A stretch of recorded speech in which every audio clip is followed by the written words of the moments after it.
नमस्कार। कार्यक्रम जीवन शैली के इस अंक में आप सभी का स्वागत, अभिनंदन। मैं हूं आपके साथ विश्वबंधु पांडे।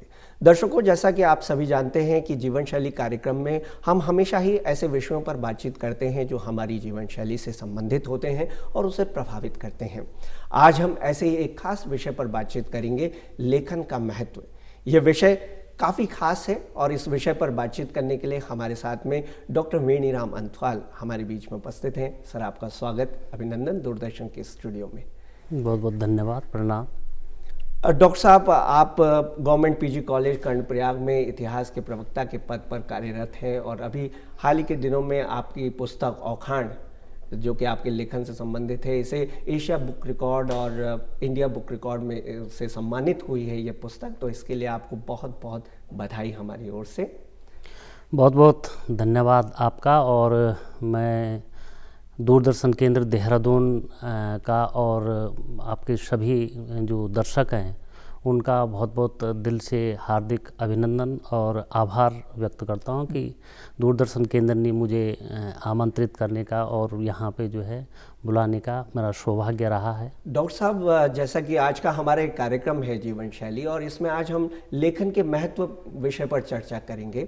तो ये स्वाभाविक है कि हमारे दर्शकों में रुचि होगी, उत्सुकता होगी कि आपके बारे में जानने की। औखाण जैसी पुस्तक आपने लिखी है जिसे इतने बड़े सम्मान मिले हैं, तो आप अपना जीवन परिचय, किस पृष्ठभूमि से आप आए हैं, शिक्षा दीक्षा क्या है, ये बताएं। मैं मूल रूप से टिहरी गढ़वाल, ग्राम अंथवाल मेरा मूल गांव है, वहीं से मेरा निवास है। और मेरी जो प्रारंभिक शिक्षा रही है 12वीं तक की मैंने गांव से ही शिक्षा ग्रहण की है। उसके बाद गढ़वाल विश्वविद्यालय के स्वामी राम तीर्थ परिसर से मैंने स्नातक और स्नातकोत्तर की शिक्षा ली है और मेरा जो शोध है वो भी मेरा गढ़वाल विश्वविद्यालय से ही है।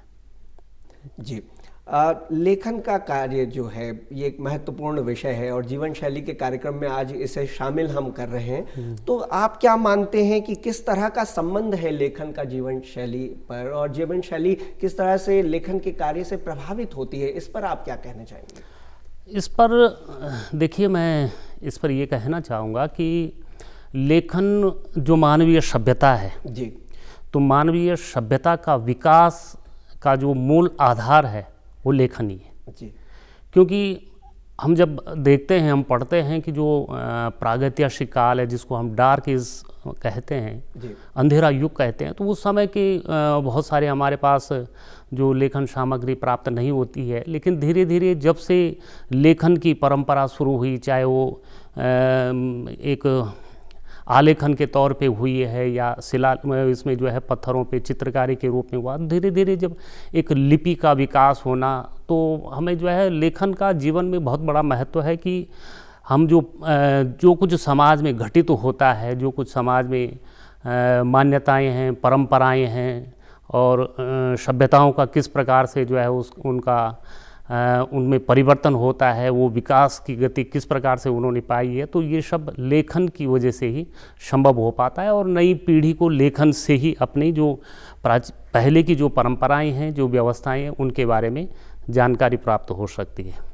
तो भले इसमें यह है कि जो लेखन है, आप ये देखिए कि इसको लेखन से भले यदि कोई इस तरीके से सोचे कि लेखन को एक रोजगार का विषय उसको मान लिया जाए, तो ऐसा तो नहीं है जी। लेकिन लेखन का रोजगार के साथ, रोजगार का एक विषय न होते हुए भी रोजगार के सृजन में उसका जो है बहुत बड़ा हाथ होता है। आप चाहिए हमारे आज़ादी के आंदोलनों को देखिए या विश्व में जो ऐसे सामाजिक, सांस्कृतिक और धार्मिक, राजनीतिक जिस प्रकार से भी आंदोलन हुए हैं, तो उनका लेखन ने ही उन सभी गतिविधियों को जो है एक गति प्रदान करी है।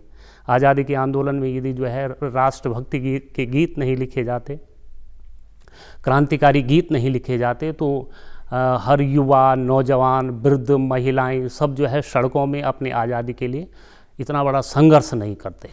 जी बिल्कुल। और निश्चित रूप से ये पूरा का पूरा जो भी घटनाक्रम आपने बताया, ये लेखक ही थे जो हमें इतिहास के बारे में, ये जो घटना है इनके बारे में हमें जानकारी तब मिल पाई है। आज की जो पीढ़ी है, नई पीढ़ी और आने वाली पीढ़ी को भी लगातार इस तरह की जानकारियाँ लेखन के द्वारा ही मिल सकती हैं। और जैसा कि आपने बताया, ये जीवन शैली का ये अभिन्न अंग है, जीवन को भी, व्यक्तिगत जीवन को भी ये चीज़ें प्रभावित करती हैं। डॉक्टर साहब, आप एक थे ग्रामीण परंपरा और यहाँ से आप एक गवर्नमेंट पीजी कॉलेज में प्रवक्ता के पद पर पहुँचे और आपने लेखन से बहुत सारी किताबें आपने लिखी हैं जिन्हें सम्मानित भी ये पुस्तकें हुई हैं। तो ये जो सफ़र रहा है आपका, ये ज़रा हमारे दर्शकों को बताएं। इसमें ऐसा है कि जैसे मैंने आपको बताया कि हमारी जो प्राथमिक शिक्षा है लगभग इंटरमीडिएट तक वो ग्रामीण समाज में ही हुई है और उसके बाद जो है स्नातक और स्नातकोत्तर हमने गढ़वाल विश्वविद्यालय से किया है। तो जो लेखन के प्रति या हमारा जो विश्वविद्यालय तक अध्यापन तक पहुंचने का जो एक सफ़र रहा है, तो वो तो शोध किया, फिर शोध के बाद जो है उसमें अध्यापन में आ गए और अध्यापन कार्य ही कर रहे हैं। तो हमारा आज भी ऐसा नहीं है कि हम ग्रामीण परिवेश से आज भी जुड़े हुए हैं और हमारा बचपन भी वहीं रहा है। हम आज भी हमने अपना घर को इस तरीके से नहीं है कि हमने उसको छोड़ दिया हो या घर से बाहर हैं। तो वो सफ़र, एक वो जीविका का संघर्ष अलग है और एक लेखन का संघर्ष अलग है। तो दोनों प्रकार से संघर्ष चल ही रहा है जी। जीविका का भी है और लेखन का भी है। तो जीविका के दृष्टिकोण से यदि देखा जाए तो एक जो है विश्वविद्यालय में अध्यापन के रूप में है और यदि लेखन के रूप में है तो लेखन भी चल ही रहा है। जी बिल्कुल। डॉक्टर साहब, ये चीज़ हमेशा देखने को मिलती है कि अलग अलग चीज़ें होती हैं समाज में। व्यावसायिक रूप से भी आदमी किसी कोर्स में जाता है या कोई ऐसी रुचि होती है जिसको लेकर के वो आगे बढ़ता है। तो ऐसे में जो लेखन का कार्य है, ये एक खास प्रवृत्ति, कई लोगों में लेखन के प्रति कोई रुचि आमतौर पर देखने को नहीं मिलती है, लेकिन कई लोग लेखन भी करते हैं, नाम भी कमाते हैं, शिखर तक भी पहुंचते हैं। तो हम जानना चाहेंगे कि लेखन के प्रति जो आपकी रुचि थी वो कैसे जागृत हुई है कि इस क्षेत्र में मुझको जाना है और लेखन करना है। इसमें देखिए, मैं तो ये मानता हूँ कि अभिव्यक्ति है जी। अभिव्यक्ति तो हर एक प्राणी के अंदर है जी, चाहे वो मनुष्य हो या कोई भी प्राणी हो। अभिव्यक्ति का जो है मतलब एक भाव सभी में है और लेखन के प्रति भी लगभग हर एक की एक इच्छा होती है अंदर से, वो कुछ न कुछ लिखता है और उसकी जो है अभिव्यक्ति करता है। तो जहाँ तक मेरा प्रश्न है कि इसमें जो लेखन के प्रति है, तो पहले से ही बचपन से ऐसा रहा है कि थोड़ा कुछ लिखना, जैसे कुछ छोटी कविताएं लिख देना या इस तरीके से लिख देना। तो फिर उसके बाद जब मैंने पीजी स्नातकोत्तर किया और उसके बाद जो है जब पीएचडी के लिए, शोध के लिए जब रजिस्टर्ड हुआ, तो निश्चित तौर पे वहाँ पे एक शोध ग्रंथ लिखा जाता है और शोध ग्रंथ के लिए फिर जगह जगह बहुत सारे जो है उसके लिए कलेक्शन करना पड़ता है। तो फिर वो एक बनता रहा और लेखन के प्रति इस तरीके से जो है एक बन गया, वो एक रुझान बन गया और धीरे धीरे फिर एक आदत सी बन गई कि जब तक कुछ लिखो नहीं जी। एक आदत सी बन गई कि जब तक कुछ लिखो नहीं, मुझे लगता नहीं कि मैंने आज दिन कुछ किया है। यदि कुछ लिखूँ, चाहे वो कविता की 4 लाइन लिख दूँ, चाहे कोई कलेक्शन लिख दूँ या कोई किसी तरीके से जो है किसी परंपरा पे लिख दूँ, किसी पेड़ पौधे पे लिख दूँ, कुछ भी लिख दूँ, तो एक आदत सी बन गई है कि अब और एक आत्मीय सुकून भी मिलता है जब कोई अपनी रचना को अब ऐसा उसमें ये तो जैसे मैं कह रहा हूँ कि एक बड़ा जैसे मैंने पहले भी कहा है, अभी इसमें पहले भी कहा है कि इसको लेखन को हम भले ही उसको जो है रोज़गार का हम एक ऐसा दावा नहीं कर सकते हैं कि लेखन की तरफ किसी की यदि अभिरुचि हो और उसका एक रुझान लेखन की तरफ हो तो उसको कोई रोज़गार की गारंटी दी जा सकती है। लेकिन हाँ, ये ज़रूर है कि लेखन रोज़गार के लिए उसका सृजन करता है। तो बड़ी खुशी होती है। इससे पहले भी जो मेरी एक पुस्तक थी, उत्तराखंड का राजनीतिक एवं सांस्कृतिक इतिहास, प्राचीन काल से लेकर प्रागैतिहासिक काल से लेकर के पूर्व पाषाण काल, ताम्र पाषाण काल, नव पाषाण काल, उसके बाद जो है जो प्राचीन भारत रहा महाभारत काल से, रामायण काल से, और फिर दिल्ली सल्तनत, मुग़ल, और फिर आपका जो है ब्रिटिश से लेकर के और वो आज़ादी तक है 1949। उसका टाइटल ही है उत्तराखंड का राजनीतिक एवं सांस्कृतिक इतिहास प्राचीन काल से 1949 ईस्वी तक। डॉक्टर साहब, इसमें जो आपकी ये पुस्तक है औखाण, जिस पर हम आज खास तौर से बात करने जा रहे हैं, तो इस किताब को जो है India book record, Asia book record में इसका सम्मान भी मिला है इस किताब को। तो कैसा महसूस होता है कि आपने ये चीज़ लिखी और ये इतने बड़े पर्दे पर और बड़ी तरह से इसे सम्मान भी मिला है इस पुस्तक को, कैसा महसूस करते हैं आप? हाँ, तो इसमें मैं उसी बात पे था कि उस किताब को तो जब बहुत सारे जो प्रतियोगी जो छात्र हैं, जिन बच्चों ने पढ़ा है, तो बहुत सारे बच्चों के फ़ोन आते हैं, मिलते हैं वो कि सर हमने ये पुस्तक पढ़ करके हमें बड़ा सहयोग उससे मिला है। तो बस ये सुकून है। बाकी इस पुस्तक का भी है कि इसको जो है इंडिया बुक और एशिया बुक में ये दर्ज हुई है, तो एक लेखक के लिए वही है कि उसका पाठक वो पाठक ये कहे कि हाँ मुझे जो है थोड़ा सा अंश मात्र भी इससे लाभ हुआ है। तो एक लेखक का जो कविता लिखता है या जिस प्रकार का सृजन होता है उसके लिए एक वही बड़ा सम्मान होता है, वही उसके लिए गौरव है। तो इस पुस्तक के लिए भी इसको एशिया ने और इंडिया ने जो है इस पुस्तक को ये गौरव प्राप्त हुआ है। तो वो वही सम्मान है कि कोई पाठक इसको जो है पसंद करें और वो उस सृजन को पढ़े। डॉक्टर साहब, जैसे सामान्य रूप से हम जानना चाहेंगे, हमारे दर्शक भी जानना चाहेंगे, औखाण क्या होते हैं, इनका इस बारे में आप बताएं हमारे दर्शकों को, क्योंकि ये एक लोक भाषा का विषय है, जो हिंदी भाषा की एक बोली है गढ़वाली, और उससे ये औखाण निकलते हैं। ये लोक कहावतें कह सकते हैं, मुहावरे आप कह सकते हैं। तो औखाण क्या होते हैं, इस बारे में आप ज़रा विस्तार से बताएं। हाँ, इसमें जैसे औखाण का मतलब होता है लोकोक्ति, लोक कहावत। और विश्व की किसी भी भाषा में, हर भाषा में एक लोक कहावत होती है। क्योंकि जैसे मैं मानवीय सभ्यता की बात कर रहा था, तो मानव में एक दूसरी प्रवृत्ति होती है कि अपनी आने वाली पीढ़ी को एक ऐसा रास्ता बताना जिससे उसका जीवन और उसकी जीविका सुगम बन पाए, बड़ी आसानी से वो अपने जीवन का यापन करे।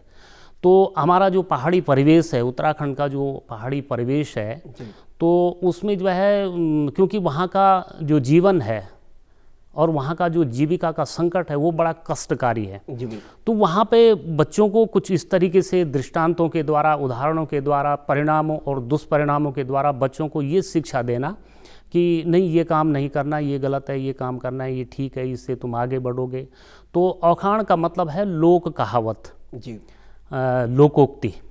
मतलब जो अनुभवी व्यक्ति हैं, हमारे जो पूर्वज हैं, जो पूर्व के जो व्यक्ति हैं, जिन्होंने उन चीज़ों को अनुभव से वो अपने आने वाली पीढ़ी को एक दूसरा औखाण जो है, तो औखाण का एक रोचक वो होता है, एक मनोरंजक उसका होता है कि वो जैसे छंद में बोली जाती है।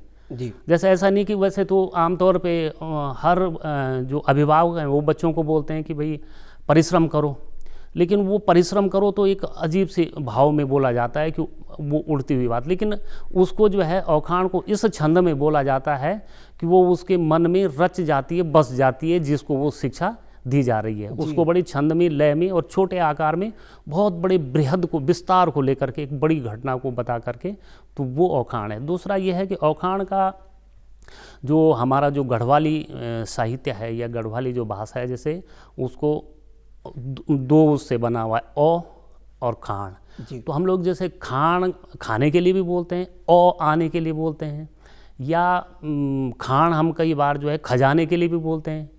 और तो उस तरीके से जो है लोक कहावत और लोकोक्ति तो है ये, लेकिन उसका जो मूल जो अर्थ है वो ये है कि आगे बढ़ो, आगे बढ़ने की शिक्षा देना, सफलता के रहस्य। हम लोग बड़ी बड़ी किताबें पढ़ते हैं कि सफलता के रहस्य क्या है। जैसे ये है कि एक आम दृष्टांत दिया जाता है कि अमुक व्यक्ति जो है उन्नति के शिखर पे पहुंचा हुआ है। जो हमारे अभिभावक हैं, पूर्वज हैं, वो बच्चों को कहते हैं भाई परिश्रम करो, आगे बढ़ो। वो अमुक व्यक्ति जो है शिखर पे पहुंच चुका है, तो अब वो शिखर पे पहुंचा, लेकिन शिखर पे पहुंचा कैसे, उसकी दिनचर्या कैसी थी, उसका परिश्रम कैसा था। तो ये सब चीज़ औखाण का यदि वो अध्ययन करेगा तो उसको जो है उसके परिश्रम के बारे में और उसके शिखर तक का जो सफ़र है उसके बारे में जानकारी मिल जाएगी। निश्चित रूप से। और ये जो शब्द होते हैं, ये लोक कहावतें हैं, इनमें जो शब्द होते हैं वो किसी व्यक्ति के मानस पटल पर एक छाप, गहरी छाप छोड़ जाते हैं। बहुत ही अच्छे ढंग से आपने बताया। डॉक्टर साहब, आपकी जो पृष्ठभूमि है वो इतिहास के विद्यार्थी की रही है और आप इतिहास के प्रवक्ता हैं। तो जो औखाण है वो भाषा का विषय है, तो ऐसे में भाषा के इस अत्यंत ही महत्वपूर्ण विषय पर काम करने की जो प्रेरणा है वो आपको कहाँ से मिली? ऐसा नहीं है कि इतिहास का विषय और ये औखाण भाषा का विषय है, ऐसा नहीं है। इतिहास एक ऐसा विषय है, इतिहास बृहद विषय है। बिल्कुल। इतिहास के अंदर आप जो है भौतिक विज्ञान पढ़ते हो, रसायन विज्ञान भी पढ़ते हो, हिंदी साहित्य भी आप पढ़ते हो, भौगोलिक इतिहास आप पढ़ते हो, सांस्कृतिक इतिहास पढ़ते हो। इतिहास एक विस्तार लिए हुआ एक विषय है। तो ऐसा नहीं है कि ये एक साहित्य का, हिंदी साहित्य का या किसी दूसरे साहित्य का विषय था और इतिहास में नहीं। इतिहास के अंदर दूसरा इसमें थोड़ा ये था कि जो मैंने कहा कि इसके जो मैं जब काम कर रहा था लगभग 2006-07 में, जब मैं पूर्व की किताब अभी बता रहा था उत्तराखंड का राजनीति, तो उसमें जो एक अंतिम मैंने जो चैप्टर रखा था जी, तो उस चैप्टर में जो है लोक कहावत एक विषय था, एक अध्याय था उसमें लोक कहावत जी। तो लोक कहावत उसमें विषय था, तो उस हिसाब से उनके संकलन को करना जरूरी था। तो प्रेरणा भी वही है, वही पुस्तक, उसी पुस्तक से इस पुस्तक का जन्म हुआ। इसलिए मैं बार बार उस पुस्तक का संदर्भ दे रहा हूँ, क्योंकि इसका जो जन्म हुआ, इसकी जन्मदाता जो पुस्तक है वो वही है उत्तराखंड। बिल्कुल, वहीं से आपको प्रेरणा मिली, क्योंकि मैंने वहाँ कलेक्शन किए थे, कुछ उसमें थे और उसके बाद जो है संकलन होता रहा।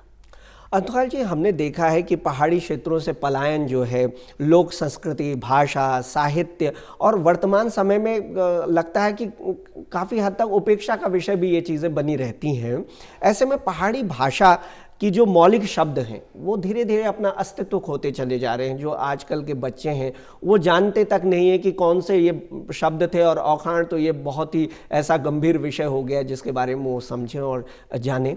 आपने बहुत अच्छा कार्य किया कि इस विषय को लेकर के आपने संकलन किया इन औखाणों का और एक पुस्तक निकाली। तो इसमें ये चुनौतीपूर्ण कार्य रहा होगा, क्योंकि इतना अध्ययन करना, इतने इसका ये एक बृहद विषय है, विस्तार से इस चीज़ को सभी लोगों के सामने लाना। तो इसमें क्या चुनौतियां आपको क्या क्या मिली हैं जब आप इस सफर की ओर, इस क्षेत्र की ओर बढ़े, इस पुस्तक की ओर? इसमें जहां तक पूरे उत्तराखंड प्रदेश में या फिर भारतवर्ष के किसी भी पहाड़ी क्षेत्र का एक बहुत बड़ी समस्या पैदा हो गई है कि जो पलायन की एक प्रवृत्ति और गांव का जो शहरीकरण हो रहा है, गांव जो शहरों की तरफ जो भाग रहे हैं, तो उसका सबसे बड़ा दुष्प्रभाव जो पड़ रहा है, वो सबसे बड़ा दुष्प्रभाव ये है कि हमारी भाषा, बोली भाषा, पहाड़ी क्षेत्रों की जो भी बोली भाषा है, हिंदुस्तान के किसी भी पहाड़ी क्षेत्र की अलग अलग बोली भाषाएं हैं, तो वो बोली भाषा, वहाँ की सभ्यता, वहाँ की संस्कृति, वहाँ की रीतियाँ, वहाँ के रिवाज, वहाँ का जो आपसी जो भाईचारा था, जो आपसी व्यवहार था, जो लेन देन था, जो मिठास थी, पहाड़ी क्षेत्रों की जो मिठास थी, तो पलायन से जो है वो उस पर सबसे ज़्यादा दुष्प्रभाव पड़ा जी। तो इसीलिए उस पुस्तक में ये विषय भी मेरे संज्ञान में था कि मैंने कहा इसको जो है लोक कहावत औखाण को इसमें रखा जाएगा। और फिर हैं बहुत सारे लोग हैं, ऐसा नहीं है कि गांव में जो बुजुर्ग लोग हैं उनसे, जितने लोगों से मैं उनका भी सभी के प्रति आभार व्यक्त करता हूँ। उनसे हुई चर्चाएं हुई फिर इस संबंध में, तो फिर उन्होंने, अब औखाण ऐसी विधा है, अब खैर चुनौतीपूर्ण तो है विषय जी बिल्कुल, क्योंकि आप ये देखिए कि आपने यदि अपने मस्तिष्क में रख दिया कि मैंने किसी वस्तु पे लेखन करना है, तो निश्चित तौर पे आपके लिए पर्याप्त सामग्री उसके लिए मिल जाएगी। चाहे आप कुछ भी लिख रहे हैं, आप कविता लिख रहे हैं, कहानी लिख रहे हैं, नाटक लिख रहे हैं, उपन्यास लिख रहे हैं, आपको मिल जाएगा। लेकिन ये औखाण ऐसी विधा है कि यदि मैं आपको पूछूं कि आपको कोई औखाण आते हैं, या किसी भी बुजुर्ग को गांव में जा कर के आप पूछ लेंगे कि आपको कोई औखाण आते हैं, आप बताइए ज़रा मैं से, तो उनके दिमाग में नहीं आएगा वो जी, उनके दिमाग में वो बिल्कुल, क्योंकि ये ओरल ट्रेडिशन का एक पार्ट है, मौखिक परंपरा का एक पार्ट है। जी बिल्कुल। दूसरा, ये घटना पे जैसे ही घटना घटित होगी, औखाण की एक बहुत बड़ी जो उसकी जो, इसलिए मैं इसको देववाणी भी कहता हूँ। मैंने अपने पुस्तक में जिक्र भी किया है कि औखाण जो है ये देववाणी है कि वो कब जैसे ही घटना घटित होगी, जैसे ही घटना घटित होगी तुरंत किसी न किसी के मुंह से वो बात निकल पड़ेगी, वो औखाण निकलना। तो कई बार हमें इस पुस्तक के संकलन के लिए जो है कई बार मुझे उन घटनाओं का भी इंतजार करना पड़ता था। India book record, Asia book record में ये पुस्तक सम्मानित हुई है, तो ये जो सफ़र रहा है किस तरह से ये संभव हो सका है कि इस पुस्तक को इतने बड़े सम्मान मिले? इसमें जो, जैसे मैंने पहले कहा है अभी कि जो लोक कहावतें हैं वो हर भाषा की, किसी भी विश्व के किसी भी कोने में और किसी भी भाग में जो है बोली जाने वाली हर भाषा में जो वहाँ की स्थानीय भाषा है उसमें जो है लोक कहावतें हैं। तो इसमें ये जो उत्तराखंड की जो ये औखाण जी जो है, तो ये जो है इतनी ज़्यादा लोक कहावतों का सृजन जी और इतनी ज़्यादा लोक कहावतों का संकलन जी, और इस प्रकार से वैज्ञानिक आधार पे उनका जो है जो वो है, मतलब एक प्रामाणिकता सिद्ध होना, बिल्कुल। तो वो हुआ और उसके बाद वो मिला। तो उसका सफ़र तो यही था कि संकलन जब होता रहा उनका, तो फिर आवेदन किया एशिया बुक के लिए और इंडिया बुक के लिए आवेदन किया। फिर वहाँ पे उनका जो अपना एक बोर्ड होता है, उस बोर्ड में उसकी प्रामाणिकता को लेकर के, उसके वेरिफिकेशन को लेकर के कि ये समाज में वास्तव में ये प्रचलित हैं या नहीं हैं, तो उसका उन्होंने अपने स्तर से उसको प्रमाणित करके और फिर उसको जो है इंडिया बुक और एशिया बुक में दर्ज कर दिया गया है। निश्चित रूप से, और ये पूरी प्रक्रिया थी जिससे ये गुजर करके ये सम्मान इस किताब को मिले हैं। डॉक्टर साहब, विलुप्त होते औखाणों का संकलन करना ये कैसे संभव हो सका? इसके लिए आपने क्या किया, क्या क्या रिसोर्सेज थे जिनका आपने प्रयोग किया और इन विलुप्त होते हुए इन औखाणों को आपने सृजन के रूप में सृजन करके एक पुस्तक का रूप दिया? हाँ, इसमें देखिए सबसे बड़ी बात तो ये है कि चूंकि जैसे मैंने अभी कहा कि ये मौखिक परंपरा पे आधारित है और मौखिक परंपरा का संकलन करना बहुत ही मुश्किल कार्य है, बिल्कुल कठिन कार्य, बहुत कठिन कार्य है। क्योंकि आप यदि दस्तावेजों के आधार पर जो लिखित साक्ष्य हैं उनके आधार पे यदि आप जो है कोई सृजन करते हैं, कोई संकलन आप करते हैं, तो थोड़ा सा आसान होता है वो।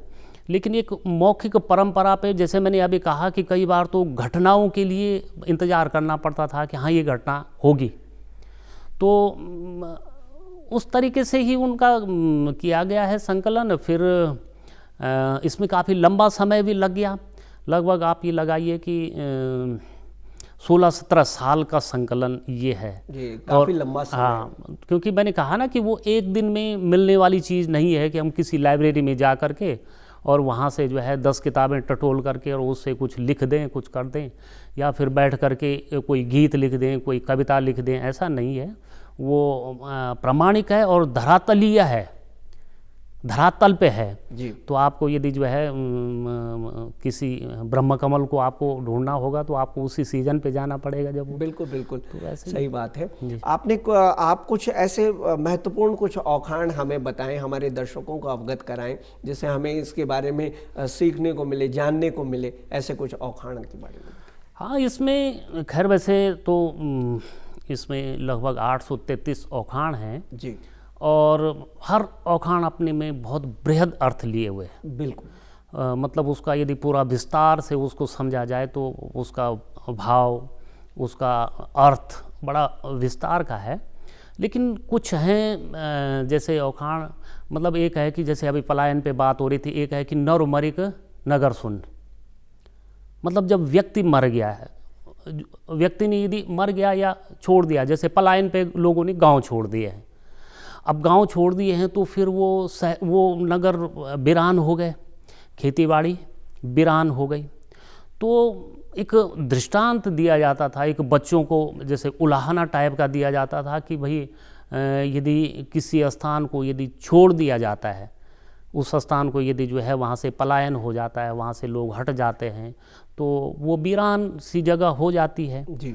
दूसरा उसमें जैसे ये है कि प्रामाणिक भी हैं, वो प्रामाणिक भी हैं वो अखान। ऐसा नहीं कि उसको आप पढ़ेंगे आप, मतलब कोई अखान ऐसा नहीं है कि जिसको आप, जैसे साहित्य में क्या होता है कि लेखन साहित्य में क्या होता है कि जितना महत्व लेखक का होता है उतना ही महत्व आलोचक का भी होता है। जी बिल्कुल सही बात है। जो शेष साहित्य है उसमें जो है दोनों का बराबर महत्व होता है। एक लेखक का भी बहुत बड़ा महत्व है और आलोचक का भी बहुत बड़ा महत्व है, लेकिन वहाँ आलोचना की आवश्यकता इसलिए पड़ती है शेष साहित्य में क्योंकि वहाँ पे कल्पनाएं होती हैं। बिल्कुल। उस साहित्य में, शेष साहित्य में कल्पनाएं होती हैं। जैसे यदि श्रृंगार पे आप कुछ लिख रहे हैं तो श्रृंगार पे आप लिख देते हैं कि उसकी चाल हिरनी की तरह है। बिल्कुल। तो एक कल्पना कर दी गई है ना, या अमुक सैनिक जो है दुश्मन सेना के साथ पहाड़ बनकर खड़ा हो गया,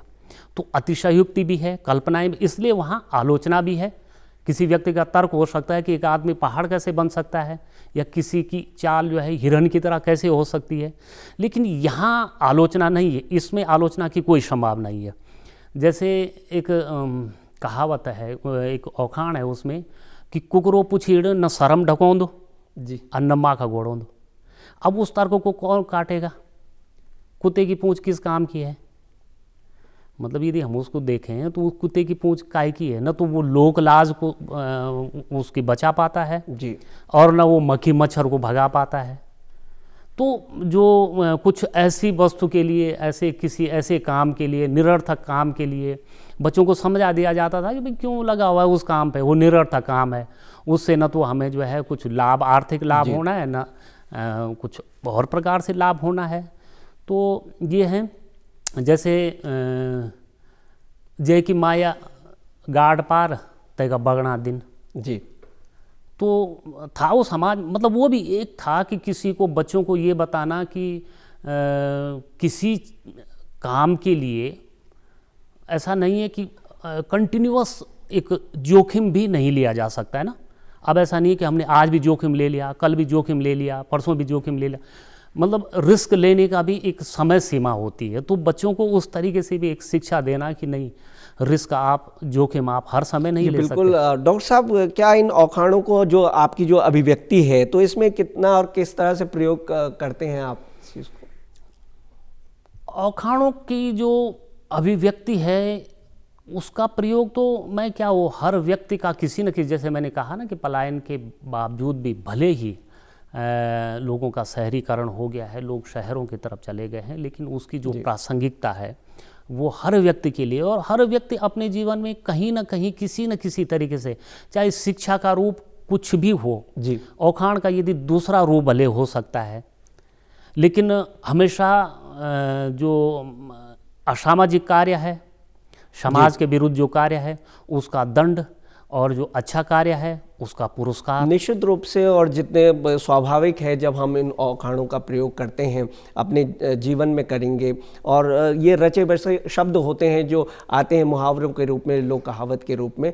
डॉक्टर साहब, आपने बहुत ही अच्छा ये कार्य किया है, हम आपको शुभकामना देते हैं, और आप निरंतर इस ओर आगे बढ़ते रहें, शिखर की ओर बढ़ते रहें। आपने हमें समय दिया और इस बारे में हमारे दर्शकों को अवगत कराया, इसके लिए आपका बहुत बहुत धन्यवाद। बहुत बहुत धन्यवाद। तो दर्शकों, ये था आज का हमारा कार्यक्रम। इस कार्यक्रम में हमने लेखन का महत्व विषय पर एक बहुत ही गंभीर, बृहद चर्चा आप लोगों के साथ में की। हमें आशा है कि आपको इस कार्यक्रम से ज़रूर कुछ ना कुछ प्रेरणा लिखने के लिए ज़रूर मिलेगी। आपसे फिर होगी मुलाकात जीवन शैली कार्यक्रम के अगले अंक में। तब तक के लिए मुझे दीजिए इजाज़त। नमस्कार।